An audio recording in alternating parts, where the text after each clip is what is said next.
சென்னை வடபழனியில் உள்ள முருகன் கோவிலில் தைப்பூசத்தை முன்னிட்டு ஏராளமான பக்தர்கள் அதிகாலை முதலே நீண்ட வரிசையில் காத்திருந்து சாமி தரிசனம் செய்தனர். பால் குடங்களை சுமந்தபடி ஏராளமான பக்தர்கள் வரிசையில் காத்திருந்த நிலையில் கூட்டம் அதிகரித்ததால் தடுப்புகள் அமைத்து ஏராளமான போலீசார் பாதுகாப்பு பணியில் ஈடுபட்டனர்.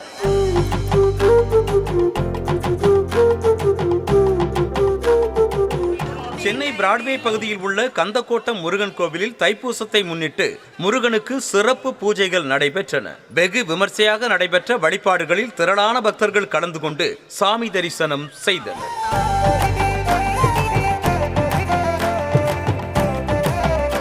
ஈரோடு மாவட்டத்தில் புகழ்பெற்ற சென்னிமலை முருகன் கோவில் தைப்பூச தேர் திருவிழா வெகு விமர்சையாக நடைபெற்றது. தை 21ஆம் தேதி கொடியேற்றத்துடன் திருவிழா தொடங்கிய நிலையில் தைப்பூச தேரோட்டத்தில் லட்சக்கணக்கான பக்தர்கள் பங்கேற்று தேரை வடம் பிடித்து இழுத்து சாமி தரிசனம் செய்தனர்.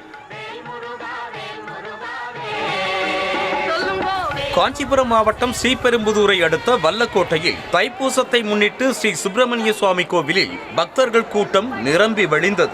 தங்கமேனியில் வள்ளி தெய்வானையோடு பக்தர்களுக்கு அருள் பாலித்த முருகப்பெருமானை ஏராளமான பக்தர்கள் மனமுருகி தரிசனம் செய்தனர்.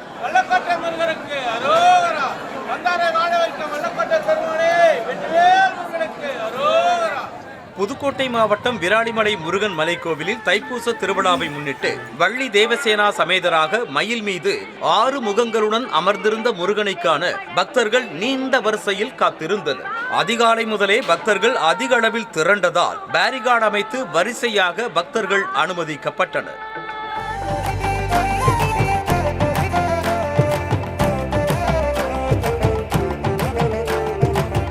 மாவட்டம் கழுகுமலை கழுகாச்சலமூர்த்தி திருக்கோவிலில் தைப்பூச திருவிழா கோலாகலமாக நடைபெற்றது.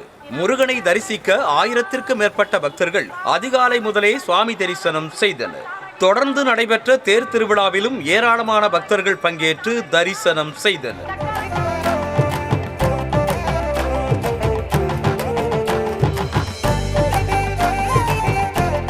தைப்பூசத்தை முன்னிட்டு ராணிப்பேட்டை மாவட்டம் ரத்னகிரி அருள்மிகு ஸ்ரீ பாலமுருகன் திருக்கோவிலில் முருகப்பெருமானுக்கு 40 வகையான சிறப்பு அபிஷேகங்கள் செய்யப்பட்டன. முருகனை காண வந்த திரளான பக்தர்கள் அரோகரா அரோகரா என பக்தி முழக்கம் எழுப்பி சாமி தரிசனம் செய்தனர்.